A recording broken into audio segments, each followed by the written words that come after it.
ಇವತ್ತಿನ ಕಾರ್ಯಕ್ರಮದ ಉದ್ಘಾಟಕರಾದಂತಹ ಕಮಲಾಕ್ಷ ಕಾಮತ್ರೆ, ಪ್ರಾಂಶುಪಾಲ ನೇಮಿರಾಜ್ ಶೆಟ್ರೆ, ಪ್ರೌಢಶಾಲಾ ಮುಖ್ಯಸ್ಥ ಯೋಗೇಂದ್ರ ನಾಯಕ್ರವರೇ, ನಿವೃತ್ತ ಪ್ರಾಂಶುಪಾಲ ರಾಮದಾಸ್ ಪ್ರಭುರವರೇ, ನನ್ನ ಮುಂದೆ ಇರುವಂತಹ ಅಧ್ಯಾಪಕ ವೃಂದದವರೇ, ವಿದ್ಯಾರ್ಥಿ ಮಿತ್ರರೇ, 3/4 ಗಂಟೆ ಮಾತಾಡಬೇಕು ಅಂತೇಳಿ ಇಷ್ಟರವರೆಗೆ ಯಾರು ಇಷ್ಟು ಮಾತಾಡಬೇಕಂತೇಳಿ ಯಾರಿಗೂ ಎಂದಿಗೂ ಹೇಳಿದ್ದನ್ನು ನಾನು ಕೇಳಿದ್ದಿಲ್ಲ. ಇದು ಮೊದಲ ಸಾರಿಗೆ ನಾನು ಕೇಳುವಂಥದ್ದು. ಯಾವಾಗಲೂ ಏನಂತ ಹೇಳಿದ್ರೆ, ಸ್ವಲ್ಪ ಹೆಚ್ಚು ಮಾತಾಡಿದರೆ ಮುಂದಿನ ಸಲ ಇವರನ್ನು ಕರೆಯೋದು ಬೇಡಪ್ಪ ಅಂತೇಳಿ ಹೇಳ್ತಾರೆ. ಇವತ್ತು ನಾನು ಕಡಿಮೆ ಮಾತಾಡಿದರೆ ಬರುವ ಸಲಕ್ಕೆ ಇವರನ್ನು ಅಧ್ಯಕ್ಷ ಮಾಡೋದು ಬೇಡ ಅಂತ ಹೇಳುವಂಥ ಪರಿಸ್ಥಿತಿ. ಅಲ್ಲಿ ವಿದ್ಯಾರ್ಥಿಗಳನ್ನು ನೋಡುವಾಗಲೇ ಗೊತ್ತಾಗ್ತದೆ ನನಗೆ, 3/4 ಗಂಟೆ ಬಿಟ್ಟು 3/4 ನಿಮಿಷ ಮಾತನ್ನು ಕೇಳುವಷ್ಟು ತಾಳ್ಮೆ ಅವರಲ್ಲಿ ಇಲ್ಲ. ಅಲ್ಲಿಯೇ ಕೂತುಕೊಂಡು ಪರಸ್ಪರ ಮಾತಾಡಿಕೊಂಡು ಇದ್ದಾರೆ. ನಾನು ನೋಡ್ತಾ ಇದ್ದೇನೆ ಆವಾಗಿನಿಂದ. ಈ ನೈತಿಕ ಮತ್ತು ಆಧ್ಯಾತ್ಮಿಕ ಶಿಬಿರ ಯಾಕೆ ಅಂತ ಹೇಳಿದರೆ, ಒಂದು ರೀತಿಯಲ್ಲಿ ನಿಮ್ಮ ತಾಳ್ಮೆಯನ್ನು ಪರೀಕ್ಷಿಸುವುದಕ್ಕೆ ಮತ್ತು ತಾಳ್ಮೆ ಅಂದರೆ ಏನು ಅಂತ ಹೇಳುವುದನ್ನು ನಿಮಗೆ ತಿಳಿಸಿಕೊಡುವುದಕ್ಕೆ ಮತ್ತು ಅದನ್ನು ನಮ್ಮ ಜೀವನದಲ್ಲಿ ಹೇಗೆ ಅಳವಡಿಸಿಕೊಳ್ಬೇಕು ಅಂತ ಹೇಳುವುದರ ಒಂದು ಅಭ್ಯಾಸ ಮಾಡುವುದಕ್ಕೋಸ್ಕರ ಈ ನೈತಿಕ ಆಧ್ಯಾತ್ಮಿಕ ಶಿಬಿರ.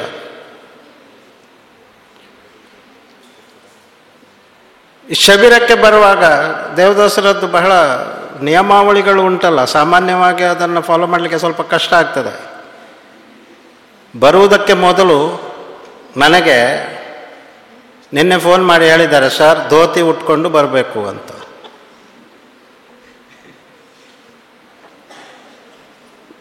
ಯಾಕೆ? ಕಮಲಾಕ್ಷ ಕಾಮತ್ರು ಒಪ್ಪಿದ್ದಾರೆ ಅಂತ ಹೇಳಿ ಆಯಿತು. ಇನ್ನು ಕಮಲಾಕ್ಷ ಕಾಮತ್ರು ಧೋತಿ ಉಟ್ಟುಕೊಂಡು ಬಂದ ಮೇಲೆ, ಇಲ್ಲಿದ್ದ ಎಲ್ಲರೂ ಕೂಡ ಧೋತಿ ಉಟ್ಟ ಮೇಲೆ, ನಾನೊಬ್ಬ ಧೋತಿ ಉಡದಿದ್ರೆ ನಾನೊಬ್ಬ ಮೈನಾರಿಟಿ ಆಗ್ತೇನೆ. ಈ ಮೈನಾರಿಟಿಗಳು ಅಂತ ಹೇಳಿದ ಕೂಡಲೇ ಕೆಲವರ ಕಣ್ಣು ಕೆಂಪಾಗ್ತದೆ, ಕೆಲವರು ಹುಬ್ಬೇರಿಸಿ ನೋಡ್ತಾರೆ, ಇವ್ರು ಯಾಕಪ್ಪ ಧೋತಿ ಉಡಲಿಲ್ಲ ಅಂತ ಹೇಳುವಂಥದ್ದು. ಮತ್ತು ಧೋತಿಯನ್ನು ಉಡುವುದೇ ಒಂದು ಸಂಪ್ರದಾಯವೇ ಅಂತೇಳಿ ಕೇಳಿದರೆ, ಆ ಸಂಪ್ರದಾಯ ಕೇವಲ ಒಂದು ದಿವಸ ಯಾಕೆ ವರ್ಷದಲ್ಲಿ? ಸಂಪ್ರದಾಯ ಅಂತ ಹೇಳಿದರೆ ಒಂದು ವಿಶೇಷ ಸಂದರ್ಭಕ್ಕೆ ಮಾತ್ರ ನೀವು ಮೀಸಲಿಟ್ಟು ಉಳಿದ ದಿನಗಳಲ್ಲಿ ಯಾವುದೇ ಸಂಪ್ರದಾಯ ಇಲ್ಲದ ಜೀವನವನ್ನು ನಡೆಸ್ತೀರಾ? ಸಂಪ್ರದಾಯ ಅನ್ನುವಂಥದ್ದು ನಮ್ಮ ಉಡುಗೆ ತೊಡುಗೆಯಲ್ಲಿ ಇಲ್ಲ. ನಾನು ಯೋಚನೆ ಮಾಡಿದೆ, ಧೋತಿ ಉಟ್ಕೊಳ್ಬೋದಪ್ಪ, ಮೊಬೈಲ್ ಫೋನ್ ಎಲ್ಲಿಡುವಂಥದ್ದು, ಹ್ಯಾಂಡ್ ಕರ್ಚೀಫ್ ಎಲ್ಲಿಡೋಣ, ಪರ್ಸ್ ಎಲ್ಲಿಡೋಣ? ದೇವದಾಸರಿಗೆ ತೊಂದರೆ ಇಲ್ಲ, ಅವರು ರಾಮರಾಜ ಧೋತಿಯನ್ನು ಹುಟ್ಟಿದ್ದಾರೆ, ಅದಕ್ಕೆ ಒಂದು ಚೀಲ ಇದೆ ಬದಿಯಲ್ಲಿ.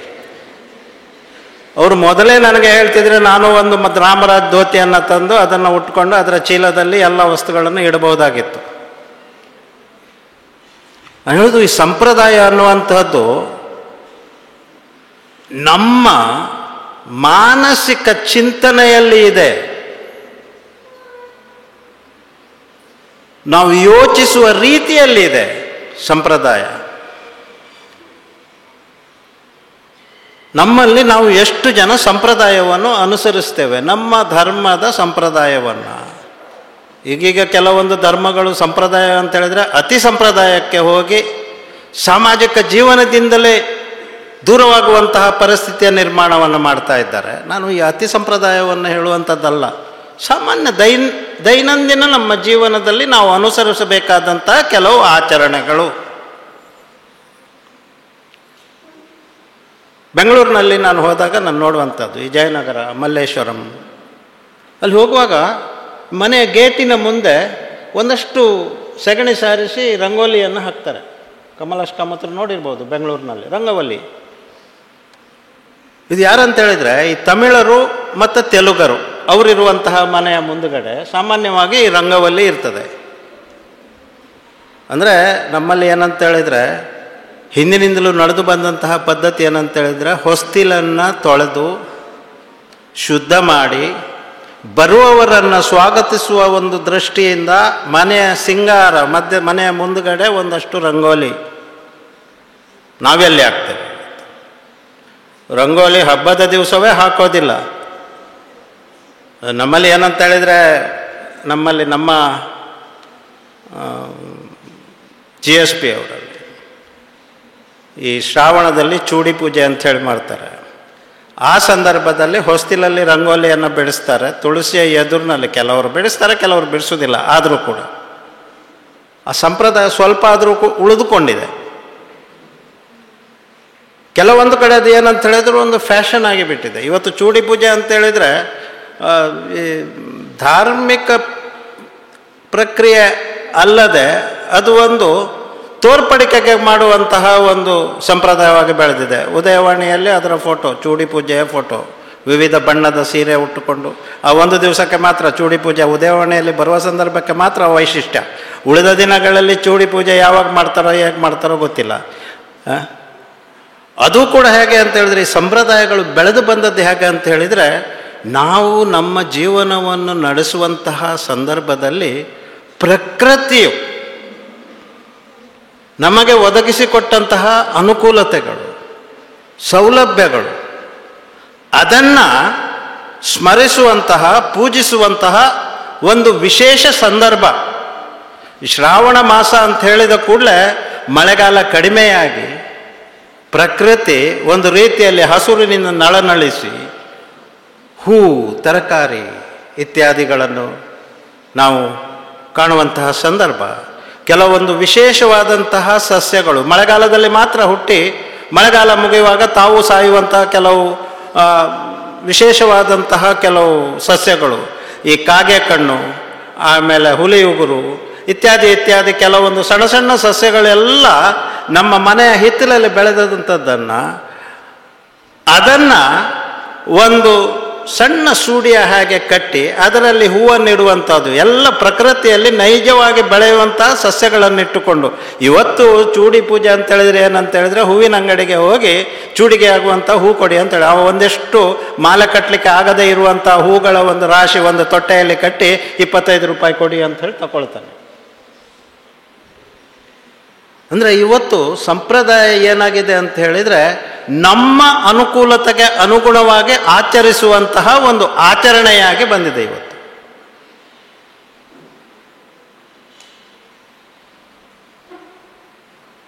ಸಂಪ್ರದಾಯ ಅಂತ ಹೇಳಿದರೆ, ಮನೆಗೆ ಬರುವವ ಯಾವಾಗಲೂ ಅತಿಥಿ ದೇವೋ ಭವ. ಅತಿಥಿ ಅಂತ ಹೇಳಿದರೆ ಆತ ದೇವರಂತೆ. ನಮ್ಮಲ್ಲಿ ಏನಾಗಿದೆ ಅಂತ ಹೇಳಿದರೆ, ಈಗಿನ ಸಂದರ್ಭದಲ್ಲಿ ತಾಯಿ ಉದ್ಯೋಗದಲ್ಲಿದ್ದಾರೆ, ತಂದೆ ಉದ್ಯೋಗದಲ್ಲಿದ್ದಾನೆ, ಮಗ ಶಾಲೆಗೆ ಹೋಗಬೇಕು, ಬೆಳಗ್ಗೆ 8 ಗಂಟೆಗೆ ಶಾಲೆಗೆ ಹೊರಡುವಂಥ ಸಂದರ್ಭ, ಆಫೀಸಿಗೆ ರೆಡಿಯಾಗುವಂಥ ಸಂದರ್ಭದಲ್ಲೇ ಅತಿಥಿ ಬಂದು ನಮ್ಮ ಮನೆಯ ಮುಂದೆ ನಿಂತರೆ ಅತಿಥಿ ದೆವ್ವೋ ಭವ ಅಂತೇಳಾಗ್ತದೆ. ಅತಿಥಿಯನ್ನು ದೇವರನ್ನಾಗಿ ಕಾಣೋದಿಲ್ಲ, ನಾವು ದೆವ್ವವನ್ನಾಗಿ ಕಾಣ್ತೇವೆ. ಯಾಕೆ ಬಂದ್ರಪ್ಪ ಶನಿ ಈ ಸಂದರ್ಭದಲ್ಲಿ ಅಂತೇಳಿ. ನೋಡಿ, ಸಂಪ್ರದಾಯದಲ್ಲಿ ಬದಲಾವಣೆ ಹೇಗೆ ನೋಡಿ. ಇದು ಮುಂಚೆ ಅತಿಥಿಗಳನ್ನು ನಿಲ್ಲಿ ಇನ್ನಷ್ಟು ದಿನ ನಿಲ್ಲಿ, ನೀವು ಬಂದದ್ದೇ ಅಪರೂಪಕ್ಕೆ, ಬಹಳ ಸಂತೋಷ ಅಂಥೇಳಿ.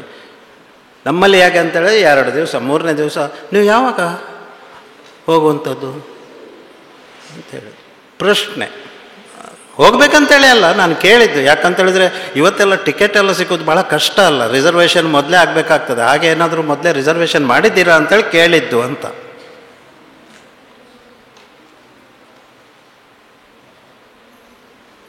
ನಾವು ಜೀವನವನ್ನು ನೋಡುವ ದೃಷ್ಟಿ ಇದೆ ಅಲ್ಲ, ನಾವು ಜನರೊಂದಿಗೆ ಹೊಂದಿಕೊಂಡು ಹೋಗುವಂತಹ ರೀತಿ ಇದೆಯಲ್ಲ, ಅದು ನಮಗೆ ಧರ್ಮದಲ್ಲಿ ತಿಳಿಸಿಕೊಟ್ಟಂತಹ ಸಂಪ್ರದಾಯ. ಯಾವುದನ್ನು ಕೂಡ ಅದು ಒಂದು ಆಚರಣೆಯಾಗಿ ಬಂದಂಥದ್ದು ಅಂಥೇಳಿ ನಾವು ಕೂಡ ಮಾಡುವಂಥದ್ದಲ್ಲ. ಅದರ ಐತಿಹ್ಯ ಏನು, ಅದನ್ನು ಯಾಕಾಗಿ ಮಾಡ್ತೇವೆ ಅಂತ ಹೇಳುವುದನ್ನು ಆ ಆಚರಣೆಯ ವಿಶೇಷತೆ ಏನು, ಅದರ ಅರ್ಥ ಏನು ಅಂತ ಹೇಳುವುದನ್ನು ತಿಳ್ಕೊಂಡು ಆಚರಿಸಿದ್ರೆ ಮಾತ್ರ ಅದರ ಮಹತ್ವ ನಮಗೆ ಗೊತ್ತಾಗ್ತದೆ. ಇಲ್ಲದಿದ್ದರೆ ಅದೊಂದು ಜಸ್ಟ್ ಆಚರಣೆ ಅಷ್ಟೇ, ಅದು ಬಿಟ್ಟು ಅದಕ್ಕಿಂತ ಹೆಚ್ಚಿನ ಮಹತ್ವ ಅದಕ್ಕೆ ಇಲ್ಲ. ಇವತ್ತು ನೈತಿಕ ಶಿಬಿರವನ್ನು ಮಾಡ್ತಾ ಇದ್ದೀರಿ. ನೈತಿಕ ಅಂತ ಹೇಳಿದರೆ ಏನು? ನೈತಿಕತೆ ಅಂತ ಹೇಳಿದರೆ ನಮ್ಮಲ್ಲಿರುವ ಚಿಂತನೆ, ನಮ್ಮ ಯೋಚನೆ, ನಮ್ಮ ಭಾವನೆಗಳನ್ನು ಅಭಿವ್ಯಕ್ತಿಗೊಳಿಸುವಂತಹ ರೀತಿ, ಇದು ನೈತಿಕತೆ. ಯಾವ ರೀತಿಯಲ್ಲಿ ನಾವು ನಡ್ಕೊಳ್ಬೇಕು ಅಂತ ಹೇಳುವುದು ಸಮಾಜದಲ್ಲಿ, ಯಾವ ರೀತಿಯಲ್ಲಿ ಸಮಾಜದಲ್ಲಿ ನಾವು ಪರಸ್ಪರ ಹೊಂದಿಕೊಂಡು ಇರಬೇಕು ಅಂತ ಹೇಳುವಂಥದ್ದು ಅದು ನೈತಿಕತೆ. ಒಂದು ಕಟ್ಟುಪಾಡು, ನಮ್ಮ ನಡವಳಿಕೆಯ ರೀತಿ ಹೇಗೆ ಇರಬೇಕು, ನಿಯಮ ಏನು ಅಂತ ಹೇಳುವುದು ಅದು ನೈತಿಕತೆ. ಅಧ್ಯಾತ್ಮ ಅಂತ ಹೇಳುವಂಥದ್ದು, ಅಧ್ಯಾತ್ಮ ಅಂತ ಹೇಳಿದ್ರೆ ನಮ್ಗೆ ಯಾಕೆ ಅಧ್ಯಾತ್ಮ, ನಾವು ಏನು ವಯಸ್ಸಾಗಲಿಲ್ಲ, ಯಾಕೆ ನಾವು ತರುಣರು, ಜೀವನದಲ್ಲಿ ಸ್ವಲ್ಪವಾದರೂ ಕೂಡ ನಾವು ಮಜಾ ಮಾಡಬೇಕು, ಸಂತೋಷ ಮಾಡಬೇಕು, ಅದರಿಂದ ಅಧ್ಯಾತ್ಮ ವಯಸ್ಸಾದವರಿಗೆ ಅಂತ ಹೇಳುವಂಥದ್ದು. ಅಧ್ಯಾತ್ಮ ಅಂತ ಹೇಳಿದ್ರೆ 60 ವರ್ಷ ದಾಟಿದ ಮೇಲೆ, ರಿಟೈರ್ ಆದ ಮೇಲೆ. ಈಗ ರಾಮದಾಸ್ ಪ್ರಭುಗಳು ಕೂತಿದ್ದಾರೆ, ಇನ್ನೂ ಅವರು ಅಧ್ಯಾತ್ಮದತ್ತ ಚಿಂತನೆ ಮಾಡಬೇಕಾದಿತ್ತ ಏನೋ. ಅಧ್ಯಾತ್ಮ ಅಂತ ಹೇಳಿದ್ರೆ ಅಂತಹ ಅರ್ಥಕ್ಕೆ ತಂದು ನೆಟ್ಟಿದ್ದೇವೆ. ಅಧ್ಯಾತ್ಮ ಅಂತ ಹೇಳಿದ್ರೆ ಮುದುಕರಿಗೆ ಮಾತ್ರ ಅಂತೇಳಿ. ಅಧ್ಯಾತ್ಮ ಅಂತ ಹೇಳುವಂಥದ್ದು ನಾವು ನಮ್ಮ ಧರ್ಮದಲ್ಲಿ ಇಟ್ಟುಕೊಂಡಿರುವಂತಹ ಶ್ರದ್ಧೆ, ದೇವರಲ್ಲಿ ಇರಿಸಿದಂತಹ ಭಕ್ತಿ, ನಮ್ಮ ಸುತ್ತಮುತ್ತ ಇರುವಂತಹ ಮಾನವ ಜೀವಿಗಳಲ್ಲಿ, ಬೇರೆ ಇತರ ಪ್ರಾಣಿಗಳಲ್ಲಿ ದೇವರನ್ನು ಕಾಣುವಂತಹ ಆ ದೃಷ್ಟಿ, ಕೋಪ, ಈರ್ಷ್ಯೆ, ಆಮೇಲೆ ಅಸಹನೆ, ಇದನ್ನೆಲ್ಲ ಮೆಟ್ಟಿ ನಿಂತು ಒಬ್ಬ ಒಳ್ಳೆಯ ಮಾನವನಾಗಿ ಬದುಕುವಂಥದ್ದು ಉಂಟಲ್ಲ, ಅದು ಅಧ್ಯಾತ್ಮ. ಅಧ್ಯಾತ್ಮ ಅಂತ ಹೇಳಿದ ಕೂಡಲೇ ತಪಸ್ಸಲ್ಲ, ಅಥವಾ ಕೇವಲ ಭಜನೆ ಮಾಡುವಂಥದ್ದು ಅಧ್ಯಾತ್ಮ ಅಲ್ಲ. ಭಜನೆ ಬೇಕು, ಯಾಕಂತ ಹೇಳಿದರೆ ಅದು ಒಂದು ರೀತಿಯಲ್ಲಿ ನಮ್ಮ ಮನಸ್ಸನ್ನು ದೇವರಲ್ಲಿ ಕೇಂದ್ರೀಕರಿಸಿಕೊಂಡು ದೇವರನ್ನು ಹೊಗಳುವುದು. ಯಾಕೆ ಅಂತ ಹೇಳಿದರೆ ನಮಗೆ ಯಾವಾಗಲೂ ಒಳ್ಳೆಯದನ್ನು ಮಾಡುವವರನ್ನು ನಾವು ಯಾವಾಗಲೂ ಹೊಗಳುತ್ತೇವೆ. ಆ ದೇವರು ನಮಗಾಗಿ ಇಷ್ಟೆಲ್ಲ ಸೃಷ್ಟಿ ಮಾಡಿದ್ದಾನಲ್ಲ, ಅದನ್ನು ನಾವು ಋಣಿಗಳಾಗಿ ದೇವರನ್ನು ನಾವು ಸ್ಮರಿಸಬೇಕೇ ಬೇಡವೋ? ನಾವು ಇವತ್ತು ಎಷ್ಟು ಜನ ಮಾಡ್ತೇವೆ? ಬೆಳಿಗ್ಗೆ ಶಾಲೆಗೆ ಹೊರಡುವಾಗ ದೇವರಿಗೆ ಕೈ ಮುಗಿದು ಬರುವಂಥ ಮಕ್ಕಳು ಎಷ್ಟು ಜನ ಇದ್ದೀರಿ ನೀವು? ಕೈ ಎತ್ತಿ ನೋಡುವ. ಇದು ಯಾಕೆ ಎತ್ತಿದ್ದೀರಿ ಅಂತ ಹೇಳಿದರೆ ನಾನು ಕೂಡಲೇ ಕೇಳ್ತೇನೆ, ಉಳಿದವರಿಗೇನು ದೇವರಿಲ್ವ ಅಂತೇಳಿ. ಅದಕ್ಕಾಗಿ ಎಲ್ಲರೂ ಎತ್ತಿದ್ದೀರಿ. ನಿಮ್ಮಲ್ಲಿ 50% ಮಂದಿ ಬೆಳಿಗ್ಗೆ ಶಾಲೆಗೆ ಹೊರಡುವಾಗ ದೇವರಿಗೆ ಕೈ ಮುಗಿಯುವುದಿಲ್ಲ. ರಾತ್ರಿ ಮಲಗಬೇಕಾದ್ರೆ ಮೊದಲು ದೇವರಿಗೆ ಕೈ ಮುಗಿಯೋರು ಎಷ್ಟು ಜನ ಇದ್ದೀರಿ? ಕಡಿಮೆ ಆಯಿತು.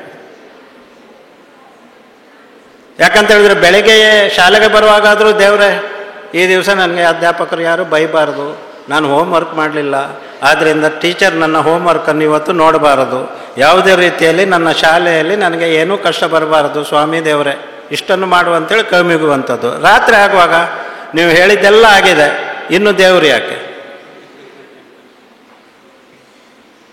ನಾವೇನಂತ ಹೇಳಿದರೆ ನಮಗೆ ಅಗತ್ಯ ಇರುವಾಗ ನಾವು ಯಾರನ್ನೂ ನೆನೆಯುತ್ತೇವೆ, ನಮಗೆ ಅದು ಅಗತ್ಯ ಇಲ್ಲ ಅಂತ ಹೇಳಿದರೆ ಅದು ಬೇಡ. ಇದು ಅಧ್ಯಾತ್ಮ ಅಲ್ಲ. ಬೆಳಗ್ಗೆ ಎದ್ದ ಕೂಡಲೇ ದೇವರನ್ನು ಸ್ಮರಿಸಿ ಹಾಸಿಗೆಯ ಮೇಲೆ ಕೂತು, ನನಗೆ ಆ ಮಂತ್ರ ಪೂರ್ತಿ ಬರೋದಿಲ್ಲ, ಕರಾಗ್ರೆ ವಸತೆ ಲಕ್ಷ್ಮಿ ಅಂತ ಹೇಳೋದು, ಆ ಕೈಯಲ್ಲಿರುವಂತಹ ದೇವರ ಹೆಸರನ್ನು ಸ್ಮರಿಸಿ ದೇವರಿಗೆ ಕೈ ಮುಗಿದು ಕಣ್ಣನ್ನು ಉಜ್ಜಿ ಆಮೇಲೆ ಹಾಸಿಗೆಯಿಂದ ಇಳಿದು ಬರಬೇಕು. ಇದು ಕ್ರಮ. ಎಷ್ಟು ಮಕ್ಕಳಿಗೆ ಇದು ಗೊತ್ತಿದೆ? ಯಾರಿಗೆ ಗೊತ್ತುಂಟು?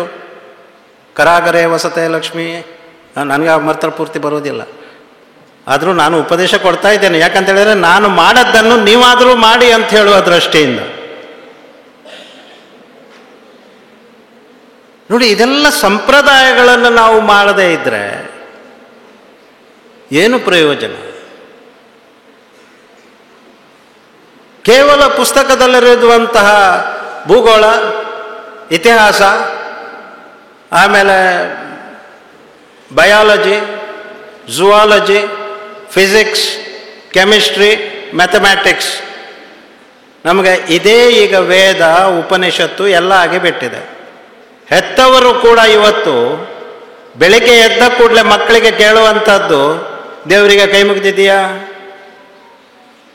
ಅಂತ ಕೇಳ್ತಾರ. ಆ ಮಂತ್ರ ಏನಿದೆ ಅದನ್ನು ಹೇಳಿಕೊಡ್ತಾರ, ಅವರಿಗೂ ಗೊತ್ತುಂಟಾ? ಅದು ಬೇಡ. ಕೇಳುವಂಥದ್ದು ಏನಂತ ಹೇಳಿದ್ರೆ, ಹೋಮ್ವರ್ಕ್ ಎಲ್ಲ ಮಾಡಿದ್ಯಲ್ಲ, ಶಾಲೆಗೆ ಹೋಗಬೇಕಾದಂಥ ಪುಸ್ತಕಗಳನ್ನೆಲ್ಲ ತೆಗೆದಿಟ್ಕೊಂಡಿದೆಯಾ, ಸರಿಯಾಗಿ ನೋಡು, ಇದನ್ನೇ ಕೇಳುವಂಥದ್ದು. ಅದಕ್ಕೋಸ್ಕರ ಇಂತಹ ಎಲ್ಲ ವ್ಯವಸ್ಥೆಗಳು ನಮ್ಮ ಜೀವನದಲ್ಲಿ ನಾವು ಅಳವಡಿಸಿಕೊಳ್ಳಬೇಕಾದಂತಹ ಗುಣಗಳೇನಿದೆ, ನಡವಳಿಕೆಗಳು ಏನಿವೆ, ಇವನ್ನ ಒಂದಷ್ಟು ಮನವರಿಕೆ ಮಾಡುವ ದೃಷ್ಟಿಯಿಂದ ನಾವು ಈ ನೈತಿಕ ಆಧ್ಯಾತ್ಮಿಕ ಶಿಬಿರವನ್ನು ಮಾಡುವಂಥದ್ದು. ಇಲ್ಲಿ ಗೋಷ್ಠಿಗಳನ್ನು ವ್ಯವಸ್ಥೆ ಮಾಡಿದ್ದಾರೆ, ಸಂತೋಷ. ಅದು ಬಿಟ್ಟು ಬೇರೆ ಏನನ್ನು ಇಟ್ಕೊಂಡಿದ್ದೀರಿ? ನಾನು ಹೇಳಿದ ವಿಷಯ ಯಾವುದು ಬರುವುದಿಲ್ಲ ನೈತಿಕ ಆಧ್ಯಾತ್ಮಿಕ ಶಿಬಿರದಲ್ಲಿ. ಬರ್ತದ ದೇವದಾಸರ? ಉಂಟಾ?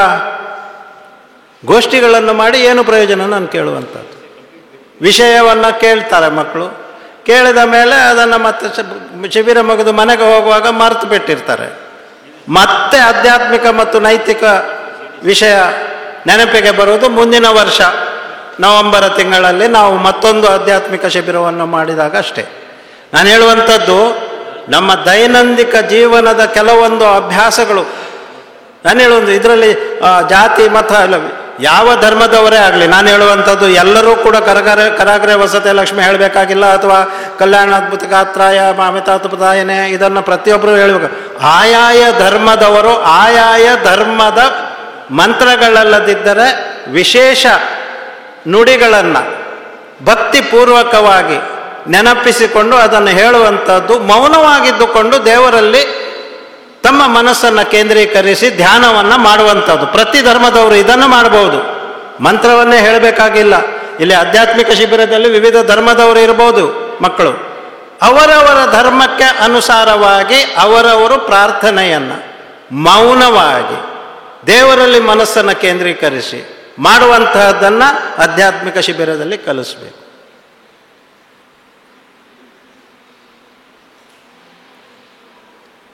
ಅದನ್ನು ಅವರು ಮತ್ತೆ ಶಿಬಿರ ಬಿಟ್ಟು ಹೋದ ಮೇಲೆ ನಿತ್ಯ ಜೀವನದಲ್ಲಿ ಅಳವಡಿಸಿಕೊಳ್ಳಬೇಕು. ನೋಡಿ, ಕಾನ್ಸಂಟ್ರೇಷನ್ ಅನ್ನುವಂಥದ್ದು ಬಹಳ ಮುಖ್ಯ. ನಮ್ಮ ಜೀವನದ ಪ್ರತಿಯೊಂದು ಹೆಜ್ಜೆಯಲ್ಲಿಯೂ ಕೂಡ ಇದು ಅತ್ಯಂತ ಪ್ರಮುಖವಾದ ಪಾತ್ರವನ್ನು ವಹಿಸ್ತದೆ.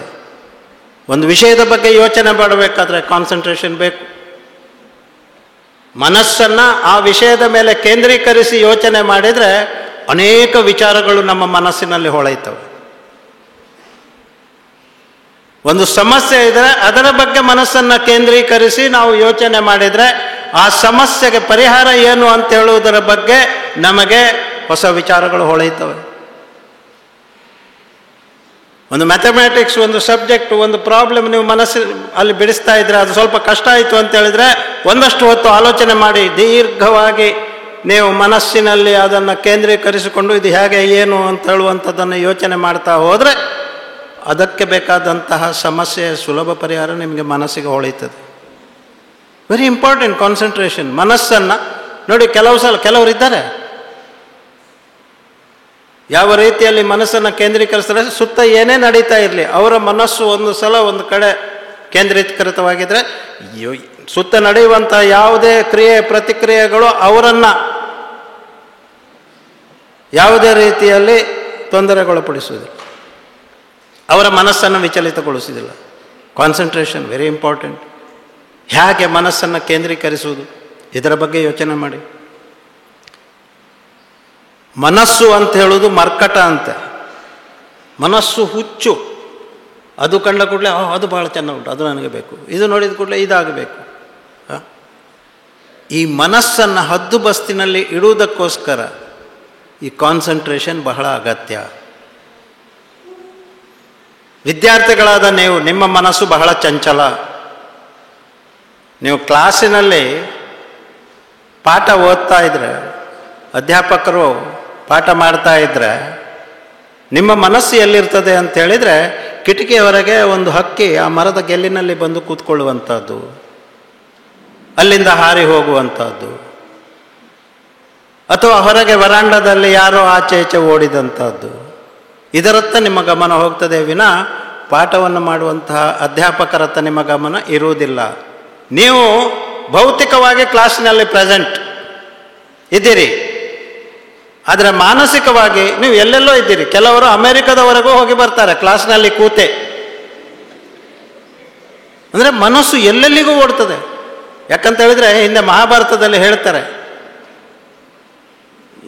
ವಿದುರನನ್ನು ಎಲ್ಲಿಗೋ ರಾಯಭಾರಿಯನ್ನಾಗಿ ಕಳಿಸಿದಂತಹ ಸಂದರ್ಭದಲ್ಲಿ ಅಷ್ಟು ಬೇಗ ವಿದುರ ಅಲ್ಲಿ ಹೋಗಿ ಮುಟ್ಟಬಹುದೇ ಅಂಥೇಳಿ. ಅದಕ್ಕೆ ಉತ್ತರ ಕೊಡ್ತಾನೆ ಯಾರು, ಕೃಷ್ಣನೋ ಯಾರೋ ಅಂತೂ ಮರ್ತೋಗಿದೆ. ವಿದುರ ಮನೋವೇಗಿ ಅಂಥೇಳಿ, ಅಂದರೆ ಮನಸ್ಸಿನಷ್ಟು ವೇಗವಾಗಿ ಇಲ್ಲಿಂದ ಹೊರಟು. ನೋಡಿ, ಈಗ ನಾನು ನ್ಯೂಯಾರ್ಕ್ ಯೋಚನೆ ಮಾಡಿದರೆ ನನ್ನ ಮನಸ್ಸು ನ್ಯೂಯಾರ್ಕನ್ನು ಕಾಣ್ತದೆ. ಯೋಚಿಸಿದ ಆ ಕ್ಷಣದಲ್ಲಿ ಮನಸ್ಸಿನ ವೇಗ ಅಷ್ಟುಂಟು. ಆದ್ದರಿಂದ ಈ ಮನಸ್ಸನ್ನು ಕಡಿವಾಣ ಹಾಕಿ ನಿಲ್ಲಿಸುವಂಥದ್ದು, ನಾನಿರುವಲ್ಲೇ ನನ್ನ ಮನಸ್ಸು ಇರುವ ಹಾಗೆ ಮಾಡುವಂಥದ್ದು, ಇದು ಬಹಳ ಮುಖ್ಯ.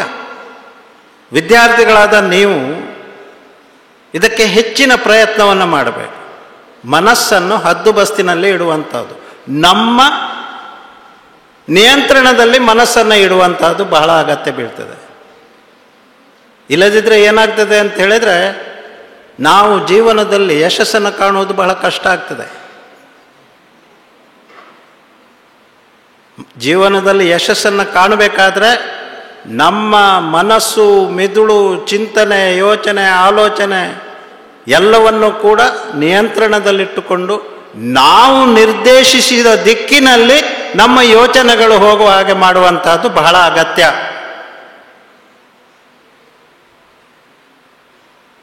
ಹಾಗಾದಲ್ಲಿ ಮಾತ್ರ ಜೀವನದಲ್ಲಿ ಯಶಸ್ಸು ಕಾಣಲಿಕ್ಕೆ ಸಾಧ್ಯ ಆಗ್ತದೆ. ನೀವು ವಿದ್ಯಾರ್ಥಿಗಳಾಗಿದ್ದವರು, ನಾನು ಹೇಳಿದೆ ನೈತಿಕತೆ ಏನು ಅಂಥೇಳಿ, ಕೋಪವನ್ನು ತಡೆ ಹಿಡಿಯುವಂಥದ್ದು, ನಿಯಂತ್ರಣದಲ್ಲಿ ಇಟ್ಟುಕೊಳ್ಳುವಂಥದ್ದು. ನಮ್ಮಲ್ಲಿ ಏನಂತ ಹೇಳಿದರೆ, ಕೋಪ ಬಂತು ಅಂತೇಳಿ ಆದರೆ ಒಂದು ಚೂರು ನನ್ನ ಎದುರಿನಲ್ಲಿದ್ದವ ನನಗೆ ಸ್ವಲ್ಪ ತಪ್ಪಿ ಮಾತಾಡಿದರೆ, ನೀನು ಅಪ್ಪ ಅಂತ ಹೇಳಿದ ಕೂಡಲೇ ಸರಿ, ನಾನು ರಪ್ಪ ಅಂತೇಳಿ ಅವನ ಕೆನ್ನೆಗೆ ಹೊಡೆದು ಆಗಿ ಬಿಡ್ತದೆ. ಸಿಟ್ಟು ಅವ ಹೇಳಲಿ, ಅಷ್ಟೊತ್ತು ಸಮಾಧಾನದಿಂದ ಕೇಳಿ, ಚಿಂತೆ ಇಲ್ಲ. ಸ್ವಲ್ಪ ಹೊತ್ತಾದ್ಮೇಲೆ ಕೇಳಲ್ಲ, ನೀನು ಯಾಕೆ ಹಾಗೆ ಹೇಳಿದ್ದು, ನಾನು ಮತ್ತು ನೀನು ಜಗಳ ಮಾಡಿದ್ದು, ಅದಕ್ಕೆ ನನ್ನ ಅಪ್ಪನನ್ನೇ ಯಾಕೆ ಈ ಜಗಳದಲ್ಲಿ ಸೇರಿಸ್ತಾ ಇದ್ದೀಯ ನೀನು, ನಾವು ಜಗಳ ಮಾಡಿಕೊಳ್ಳುವ, ಏನಾನು ನನಗೆ ನೀನು ಬೈಯಬೇಕಾದಷ್ಟು ನಾನು ನಿನಗೆ ಬೈತೇನೆ ಅಂತ ಹೇಳಲಿಕ್ಕೆ ಆಗ್ತಿರ್ಲಿಲ್ವಾ? ಹೇಳಬಹುದಿತ್ತು, ಆದರೆ ನಾನು ಸಿಟ್ಟಾಗಿ ಹೊಡೆದಾಗಿದೆ, ಇನ್ನು ಅವನಿಗೆ ಏನು ಉಪದೇಶ ಹೇಳುವಂಥದ್ದು ನಾನು? ನಮ್ಮಲ್ಲಿದ್ದಾರೆ ಸಾಮಾನ್ಯವಾಗಿ ಹುಡುಗಿಯರು, ತುಂಬ ಚರ್ಚೆ ಆಯಿತು, ನಾನು ಹೇಳಿದ್ದು ಅವಳು ಕೇಳಲಿಲ್ಲ, ಅವಳು ಹೇಳಿದ್ದು ನಾನು ಕೇಳಲಿಲ್ಲ, ಕಡೆಗೆ ಒಂದು ಬೆರಳು, ಈ ಬೆರಳು ಹೀಗೆ ಹೋದ ಮೇಲೆ ನಾನು ಕೇಳಿದ್ದೇನೆ, ನೋಡಿದ್ದೇನೆ. ನಾನು ಹೈಸ್ಕೂಲ್ನಲ್ಲಿರುವಾಗ ಒಬ್ಬ ಹುಡುಗಿ 8ನೇ ಕ್ಲಾಸಿನಲ್ಲಿರುವಾಗ, 8th ಸ್ಟ್ಯಾಂಡರ್ಡ್ನಲ್ಲಿರುವಾಗ ಅವಳ ಒಬ್ಬಳು ಆತ್ಮೀಯ ಗೆಳತಿಯೊಂದಿಗೆ ಜಗಳಾಗಿ ಅವಳೊತ್ತಿಗೆ ಮಾತು ಬಿಟ್ಟವಳು ಆಮೇಲೆ ಹೈಸ್ಕೂಲ್ ಮುಗಿಯುವವರೆಗೂ ಮಾತಾಡಿದ್ದೇ ಇಲ್ಲ. ಏನು ಲಾಭ? ನನ್ನ ಆತ್ಮೀಯ ಗೆಳತಿಯೊಂದಿಗೆ ನಾನು ಅಷ್ಟು ಸಿಟ್ಟಾಗಿ ಮಾತು ಬಿಟ್ಟಿದ್ದು ಲಾಭ ಏನಾದರೂ ಆಯ್ತಾ? ಅಥವಾ ಅವಳಿಗೆ ಏನು ನಷ್ಟ? ಅವಳಿಗೇನು ನಷ್ಟ ಆಯ್ತಾ? ಒಂದೇನಂತ ಹೇಳಿದ್ರೆ, ಇಬ್ಬರೂ ಕೂಡ ಪರಸ್ಪರ ಮಿತ್ರತ್ವವನ್ನು ಕಳ್ಕೊಂಡಿದ್ದೀರಿ.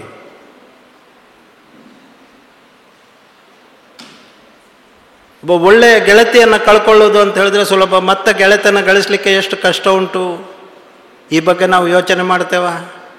ಇನ್ನು ಮೇಲೆ ಈ ಬೆರಳಿಗೆ ನೀವು ಯಾವುದೇ ಕೆಲಸ ಕೊಡಬೇಡಿ, ಇನ್ನೊಬ್ಬರೊಂದಿಗೆ ಸಿಟ್ಟಾಗುವಂತಹ ವ್ಯವಸ್ಥೆಯನ್ನು ಮಾಡಬೇಡಿ, ಅದು ಒಳ್ಳೆಯದಲ್ಲ. ನಾವು ಮಾಡಬೇಕಾದದ್ದು ಏನಂತ ಹೇಳಿದರೆ, ಇನ್ನೊಬ್ಬರಲ್ಲೂ ನನ್ನನ್ನು ಕಾಣುವಂಥದ್ದು, ನನ್ನಂತೆಯೇ ಅವ ಅಥವಾ ಅವಳು ಅಂಥೇಳಿ ನಾವು ನೋಡುವಂಥದ್ದು ಬಹಳ ಅಗತ್ಯ ಇದೆ ಅಂತೆ. ಇದಕ್ಕೆ ಬಹಳ ಹಿಂದೆ ನಾನು 2, 3, 4, 5 ಸಲ ಎಷ್ಟೋ ಸಲ ಹೇಳಿದ್ದೇನೆ ಒಂದು ನಡೆದಂತಹ ಘಟನೆಯ ಬಗ್ಗೆ. ಇವತ್ತೂ ಕೂಡ ಅದು ಪ್ರಸ್ತುತ ಅನ್ನಿಸ್ತದೆ. ಒಂದು ದಿವಸ ಒಬ್ಬ ಹುಡುಗಿ ಗೊತ್ತಾಯ್ತಲ್ಲ, ಶಾಲೆ ರಜೆ ಮುಗಿದು, ನವರಾತ್ರಿಯ ರಜೆ ಮುಗಿದು ಶಾಲೆ ಓಪನ್ ಆಗುವಂಥದ್ದು, ಶಾಲೆ ಆರಂಭ. ಆಕೆ ಶಾಲೆಗೆ ಹೋಗಬೇಕು. ಆದರೆ ಅವಳು ಹಿಂದಿನ ದಿವಸ ಹಠ ಮಾಡಿ ಕೂತಿದ್ದಾಳೆ ತಂದೆ ಹತ್ರ. ಬೆಳಿಗ್ಗೆ ಕಾಫಿ ತಿಂಡಿ ಮಾಡಲಿಲ್ಲ, ಮಧ್ಯಾಹ್ನ ಊಟ ಮಾಡಲಿಲ್ಲ. ಎಷ್ಟು ಹೇಳಿದರೂ ಕೇಳೋದಿಲ್ಲ ಹುಡುಗಿ. ನಾನು ಊಟ ಮಾಡೋದು ನನಗೆ ಬೇಡ.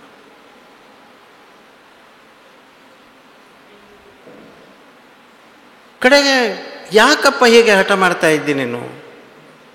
ಅಪ್ಪ ನನ್ನನ್ನು ಸಲೂನಿಗೆ ಕರ್ಕೊಂಡೋಗಿ ನನ್ನ ಎಲ್ಲ ಕೂದಲನ್ನು ಬೋಳಿಸಬೇಕು ಅಂಥೇಳಿ. ಒಳ್ಳೆಯ ಸುಂದರವಾದಂತಹ ದಟ್ಟವಾದಂತಹ ಕೇಶರಾಶಿ ಮಗಳದ್ದು, ಬಹಳ ಸುಂದರ ಹುಡುಗಿ ಅವಳು. ಎಲ್ಲವನ್ನು ಬೋಳಿಸಬೇಕು ಅಂತೇಳಿ ಆಕೆ ಹೇಳಿದಾಗ ತಾಯಿ ಹೇಳ್ತಾಳೆ, ಏನು ಹುಚ್ಚ ನಿನಗೆ, ತಲೆ ಸರಿ ಇಲ್ವ ನಿನಗೆ? ತಂದೆ ಹೇಳ್ತಾಳೆ, ಯಾಕಮ್ಮ ಹೀಗೆ, ಇಷ್ಟು ಯಾಕೆ ಹಠ? ಅಪ್ಪ ನೀವು ಯಾಕೆ ಏನು ಅಂತೇಳಿ ಕೇಳುವುದು ಬೇಡ, ನನ್ನ ಕೂದಲನ್ನು ತೆಗೆಸ್ಬೇಕು. ಕಡೆಗೆ ಆಯ್ತಪ್ಪ, ಹಾಗಾದರೂ ಊಟ ಮಾಡ್ತೀಯಲ್ಲ ಅಂಥೇಳಿ ಕೂದಲು ತೆಗೆಸ್ತಂದು ಮಾರನೇ ದಿವಸ ಬೆಳಗ್ಗೆ ಅವಳ ತಂದೆ ಶಾಲೆಗೆ ಕೊಂಡೋಗಿ ಬಿಡ್ತಾರೆ. ಬಿಟ್ಟಾಗ ಸ್ವಲ್ಪ ಹೊತ್ತು ನಿಲ್ತಾಳೆ. ಅಷ್ಟರಲ್ಲಿ ಮುಂದಿನಿಂದ ಇನ್ನೊಬ್ಬ ಹುಡುಗಿ ಪೂರ್ತಿ ತಲೆ ಬೋಳಾಗಿದೆ, ಅವಳ ತಾಯಿ ತಂದು ನಿಲ್ಲಿಸ್ತಾಳೆ. ಆ ತಾಯಿ ಈ ಹುಡುಗಿಯನ್ನು ನೋಡಿದವಳೆ ಓಡಿ ಬಂದು ಈಕೆಯನ್ನು ಮುದ್ದಿಸಿ, ನೀನು ಮನುಷ್ಯಳಲ್ಲ, ನೀನು ದೇವತೆ, ನೀನು ದೇವತೆ. ಯಾಕಂತೇಳಿದರೆ ಆ ಹುಡುಗಿ ಇದ್ದಾಳಲ್ಲ ಪೂರ್ತಿ ತಲೆ ಬೋಳಾದವಳು, ಆಕೆ ಕ್ಯಾನ್ಸರ್ ಪೇಷಂಟ್. ಆಕೆಗೆ ಕಿಮೊಥೆರಪಿ ನಡೀತಾ ಇತ್ತು. ಕಿಮೊಥೆರಪಿಯಿಂದಾಗಿ ಅವಳ ಕೂದಲೆಲ್ಲ ಉದುರಿ ಹೋಗಿತ್ತು. ಆದ್ದರಿಂದ ಬೋಳು ತಲೆಯನ್ನು ಹಿಡ್ಕೊಂಡು ಶಾಲೆಗೆ ಬರಲಿಕ್ಕೆ ಅವಳಿಗೆ ಇಷ್ಟ ಇರಲಿಲ್ಲ. ಉಳಿದವರೆಲ್ಲ ಟೀಕೆ ತಮಾಷೆ ಮಾಡ್ತಾರೆ ಅಂಥೇಳಿ. ಆಗ ಈ ಹುಡುಗಿ ಅವಳಿಗೆ ಧೈರ್ಯ ಹೇಳಿದ್ದು, ನೀನು ಬಾ, ನಾನು ಸಹ ನಿನ್ನ ಹಾಗೆ ತಲೆ ಬೋಳಿಸ್ಕೊಂಡು ಬರ್ತೇನೆ ಅಂಥೇಳಿ. ಹಾಗೆ ಆ ಹುಡುಗಿ ತಲೆ ಬೋಳಿಸ್ಕೊಂಡು ಶಾಲೆ, ಆ ರೋಗಗ್ರಸ್ತ ಕ್ಯಾನ್ಸರ್ ಪೀಡಿತ ಮಗಳ ತಾಯಿ ಹೇಳ್ತಾಳಂತೆ ಇವಳ ತಂದೆ ಹತ್ರ, ಇಂತಹ ಮಗಳು ಪಡೆದಂತಹ ನೀವು ಧನ್ಯರು ಅಂತ. ನೋಡಿ, ಇದು ನಾವು ಜೀವನದಲ್ಲಿ ಅನುಸರಿಸಬೇಕಾದಂತಹ ರೀತಿ. ಇನ್ನೊಬ್ಬರ ಮೇಲೆ ಅನುಕಂಪ, ಇನ್ನೊಬ್ಬರು ಕಷ್ಟದಲ್ಲಿದ್ದಾಗ ಅವರನ್ನು ಎತ್ತಿ ಹಿಡಿದು ಅವರು ಮತ್ತೆ ನಡೆಯುವಂತೆ ಮಾಡುವಂತಹ ನಮ್ಮ ಧೋರಣೆ. ಇದು ಮಾಡಿದರೆ ಮಾತ್ರ ನಮ್ಮ ಜೀವನ ಸಾರ್ಥಕ. ನಾವಿವತ್ತು ವಿದ್ಯಾರ್ಥಿಗಳು, ಮುಂದೆ ನೀವು ಜೀವನದಲ್ಲಿ ಏನೇನೋ ಆಗ್ತೀರಿ. ದೇಶದ ಪ್ರಧಾನಿಯೂ ಆಗಬಲ್ಲವರು ಯಾರಾದರೂ ಇರಬಹುದು, ಗೊತ್ತಿಲ್ಲ. ಮುಂದಿನ ಪ್ರಜೆಗಳು ನೀವು, ಈ ಸಮಾಜದ ಮುಂದಿನ ಪ್ರಜೆಗಳು ನೀವು. ನಿಮ್ಮ ಸಮಾಜದಲ್ಲಿ ಶಾಂತಿ, ಸೌಹಾರ್ದ ಇದು ಉಳಿಯುವಂತೆ ಮಾಡುವಂಥವರು ನೀವು, ಇದು ಬೆಳೆಯುವಂತೆ ಮಾಡುವಂಥವರು ನೀವು. ಅಂತಹ ನೀವು ಶಾಲಾ ಜೀವನದಲ್ಲಿ ಎಲ್ಲ ಗುಣನಡತೆಗಳನ್ನು ನಿಮ್ಮಲ್ಲಿ ಮೇಳೈಸಿಕೊಂಡು ನೀವು ಬೆಳೆದರೆ ನಿಮ್ಮ ಜೀವನವನ್ನು ಒಳ್ಳೆಯ ರೀತಿಯಲ್ಲಿ ಸಾಗಿಸಬಹುದು, ಇನ್ನೊಬ್ಬರ ಜೀವನವನ್ನು ಸಂತೋಷದಾಯಕವಾಗಿ ಮಾಡಬಹುದು. ಇವತ್ತು ನಾವು ಪ್ರಪಂಚದಲ್ಲಿ ನಡೆಯುವಂತಹ ಘಟನೆಗಳನ್ನು ನೋಡ್ತಾ ಇದ್ದೇವೆ. ಬಾಂಗ್ಲಾದೇಶದಲ್ಲಿ ಹಿಂದೂಗಳ ಮೇಲೆ ದಾಳಿ, ಕೆನಡಾದಲ್ಲಿ ಹಿಂದೂಗಳ ಮೇಲೆ ದಾಳಿ, ಅಮೇರಿಕಾದಲ್ಲಿ ಹಿಂದೂ ದೇವಾಲಯವನ್ನು ಬಹಳ ಅದರ ಮೇಲೆ ಪೇಂಟು ಇತ್ಯಾದಿ ಹಾಕಿ ವಿರೂಪಗೊಳಿಸಿದಂತಹ ಸುದ್ದಿ. ಇಂತಹ ಸಂದರ್ಭದಲ್ಲಿ ನಾನು ಯಾವುದೇ ಧರ್ಮಕ್ಕೆ ವಿರೋಧವಾಗಿ ಮಾತಾಡುವುದಿಲ್ಲ, ಆದರೆ ನಮ್ಮ ಧರ್ಮದ ಮೇಲೆ ಅಭಿಮಾನ ಇಟ್ಟುಕೊಂಡು ನಾವು ನಮ್ಮ ಧರ್ಮದ ಮೇಲೆ ದಾಳಿಯಾದಾಗ ನಾವು ಪ್ರತಿಭಟಿಸಬೇಕೋ ಬೇಡವೋ. ಬಾಂಗ್ಲಾದೇಶದಲ್ಲಿ ಹಿಂದೂಗಳ ಮೇಲೆ ದಾಳಿ ಆದರೆ ಇಲ್ಲಿರುವಂಥ ಹಿಂದೂಗಳೇ ವಿರೋಧಿಸಲಿಲ್ಲ, ಅದರ ಬಗ್ಗೆ ಪ್ರತಿಭಟನೆ ಮಾಡಲಿಲ್ಲ, ಬಾಂಗ್ಲಾದೇಶದ ಸರ್ಕಾರವನ್ನು ಟೀಕೆ ಮಾಡಲಿಲ್ಲ. ಯಾಕಂತ ಹೇಳಿದರೆ ನಾವು ಸೆಕ್ಯುಲರ್ವಾದಿಗಳು, ಜಾತ್ಯತೀತರು. ಜಾತ್ಯತೀತತೆ ಅನ್ನುವಂಥದ್ದು ನಮ್ಮ ಧರ್ಮದ ಅವಹೇಳನವನ್ನು ಸಹಿಸಿಕೊಂಡು ಹೇಡಿಗಳಾಗಿ ಇರುವಂತಹದ್ದಲ್ಲ. ಜಾತ್ಯತೀತತೆ ಅನ್ನುವಂಥದ್ದು ಎಲ್ಲ ಧರ್ಮಗಳು ಒಂದೇ, ನಮ್ಮ ಹಾಗೆಯೇ ಅವರ ಧರ್ಮದ ಆ ಕ್ರಮ ಪದ್ಧತಿಗಳನ್ನು ಅವರು ಅನುಸರಿಸ್ತಾರೆ, ಅದಕ್ಕೆ ಅವರಿಗೆ ಸ್ವಾತಂತ್ರ್ಯ ಇದೆ. ನಮ್ಮ ಧರ್ಮದಲ್ಲಿರುವಂತಹ ಸಂಪ್ರದಾಯವನ್ನು ಅನುಸರಿಸುವಂಥದ್ದು ನಮ್ಮ ಕ್ರಮ, ನಮ್ಮ ಧರ್ಮ, ನಮ್ಮ ನೀತಿ ಅಂತ ಹೇಳೋದು, ಆ ರೀತಿಯಲ್ಲಿ ಇದ್ದರೆ ಮಾತ್ರ ಜಾತ್ಯತೀತತೆ. ಅಮೇರಿಕ ದೇಶದ ಟ್ರಂಪ್ ಅಲ್ಲಿ ಹೇಳಿದ್ದಾನೆ, ಬಾಂಗ್ಲಾದೇಶೀಯ ಹಿಂದೂಗಳಿಗೆ ನಾನು ರಕ್ಷಣೆ ಕೊಡ್ತೇನೆ ಅಂತೇಳಿ. ನಮ್ಮ ದೇಶದ ರಾಜಕಾರಣಿಗಳು ಹಾಗೆ ಹೇಳಿದ್ದಾರ? ಹೇಳಿಲ್ಲ. ನಾವು ಹೇಡಿಗಳಾಗ್ತಾ ಇದ್ದೇವೆ ಜಾತ್ಯತೀತತೆ ಹೆಸರು. ನಾನು ಹೇಳ್ತೇನೆ, ಜಾತ್ಯತೀತತೆ ಅಂತ ಹೇಳಿದರೆ ಅಭಿಮಾನ ಶೂನ್ಯತೆ ಅಲ್ಲ, ಆತ್ಮಗೌರವ ಅಂತ ಹೇಳುವಂಥದ್ದು ನಮಗೆ ಇರಬೇಕು. ತಪ್ಪನ್ನು ತಪ್ಪು ಅಂತ ಹೇಳುವಂಥ ಆ ಧಾರ್ಷ್ಟ್ಯತೆ ನಮ್ಮಲ್ಲಿ ಬೆಳೆಯಬೇಕು. ಹಾಗಂತೇಳಿ ಇನ್ನೊಂದು ಧರ್ಮವನ್ನು ಕೀಳೈಸುವಂಥದ್ದು, ಅವಹೇಳನ ಮಾಡುವಂಥದ್ದು ಅದು ಸರಿಯಲ್ಲ. ಜಾತ್ಯತೀತತೆ ಅಂತ ಹೇಳಿದ್ರೆ ಇನ್ನೊಂದು ಧರ್ಮವು ನಮ್ಮ ಧರ್ಮದಷ್ಟೇ ಶ್ರೇಷ್ಠ, ಅವರಿಗೂ ಅವರದ್ದೇ ಆದಂತಹ ಪದ್ಧತಿಗಳಿವೆ, ಧರ್ಮದಲ್ಲಿ ನಡೆಯುವಂತಹ ಕ್ರಮಗಳಿವೆ, ಅದನ್ನು ಅವರು ಅನುಸರಿಸಲಿ, ಅದನ್ನು ನಾವು ಗೌರವಿಸುವ. ನಮ್ಮ ಧರ್ಮದ ಬಗ್ಗೆಯೂ ಕೂಡ ನಾವು ಗೌರವವನ್ನು ಇಟ್ಟುಕೊಳ್ಳುವ. ಒಂದು ವೇಳೆ ನಮ್ಮ ಧರ್ಮದ ಮೇಲೆ ಆಕ್ರಮಣ ಆದರೆ ಅದನ್ನು ಖಂಡಿತವಾಗಿ ವಿರೋಧಿಸುವ. ಹಾಗಿದ್ದರೆ ಮಾತ್ರ ಜಾತ್ಯತೀತ. ಅದು ಬಿಟ್ಟು ನಮ್ಮ ಧರ್ಮದ ಬಗ್ಗೆ ನಾವು ಏನು ಮಾತಾಡಿದ್ರೂ ಅದು ಜಾತ್ಯತೀತಕ್ಕೆ ವಿರೋಧ ಆಗ್ತದೆ.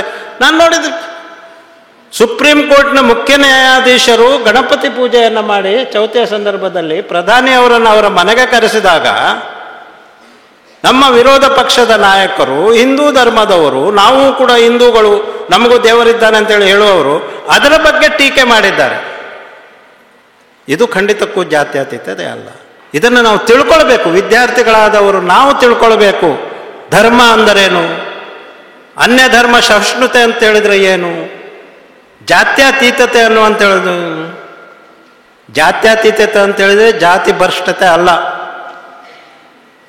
ನಮ್ಮ ಧರ್ಮದ ಮೇಲೂ ನಮ್ಮ ಜಾತಿಯ ಮೇಲೂ ಅಭಿಮಾನ, ಇನ್ನೊಬ್ಬರ ಜಾತಿ ಧರ್ಮದ ಮೇಲೂ ಅಭಿಮಾನ. ನಾವಿಬ್ಬರೂ ಸಮಾನ. ಸರ್ವಧರ್ಮ ಸಮನ್ವಯವನ್ನು ಮಾಡುವಂತಹ ಕೆಲಸವನ್ನು ನಾವು ಮಾಡಬೇಕು, ಯೋಚಿಸಿ ಮಾಡಬೇಕು, ಸರಿಯಾಗಿ ಮಾಡಬೇಕು. ಹಾಗಿದ್ದರೆ ಮಾತ್ರ ಇದು ಸಾಧ್ಯ ಅಂತ ಹೇಳುವುದನ್ನು ನಮಗೆ ತಿಳಿಸ್ತಾ ಬೆಳೆಯುವ. ನಾವು ಅಭಿಮಾನಧನರಾಗಿ ಬೆಳೆಯೋಣ. ನಮ್ಮ ಪ್ರತಿಷ್ಠೆಯನ್ನು ಉಳಿಸಿಕೊಂಡು ಇನ್ನೊಬ್ಬರ ಪ್ರತಿಷ್ಠೆಯನ್ನು ಹೆಚ್ಚಿಸಿಕೊಂಡು ನಾವಿಬ್ಬರು ಸಮಾನರಾಗಿ ಬೆಳೆಯೋಣ. ಹಾಗಿದ್ದರೆ ಮಾತ್ರ ಸಮಾಜದಲ್ಲಿ ಸುಖ, ಶಾಂತಿ, ಸೌಹಾರ್ದತೆ ಉಳಿತದೆ. ವಿದ್ಯಾರ್ಥಿಗಳಾದ ನೀವು ನೈತಿಕ ಮತ್ತು ಆಧ್ಯಾತ್ಮಿಕ ಶಿಬಿರದಲ್ಲಿ ಈ ವಿಷಯಗಳ ಬಗ್ಗೆ ಹೆಚ್ಚಿನ ಗಮನವನ್ನು ಕೊಟ್ಟು ಇವತ್ತು ಹೇಳುವಂತಹ ಮಾತುಗಳನ್ನು ಕೇಳಿಸಿಕೊಂಡು ಅದರಲ್ಲಿ ಅನುಸರಿಸಬೇಕಾದಂತಹ ವಿಷಯಗಳನ್ನು ಮರೆಯದೆ ಅನುಸರಿಸಿ ನಮ್ಮ ಜೀವನವನ್ನು ಸಮೃದ್ಧವಾಗಿಸೋಣ ಅಂಥೇಳಿ ಶ್ರೀ ವೆಂಕಟರಮಣನ ಶ್ರೀರಕ್ಷೆ ನಿಮಗೆ ಸದಾ ಇರಲಿ ಅಂತೇಳಿ ಹಾರೈಸಿ ನಾನು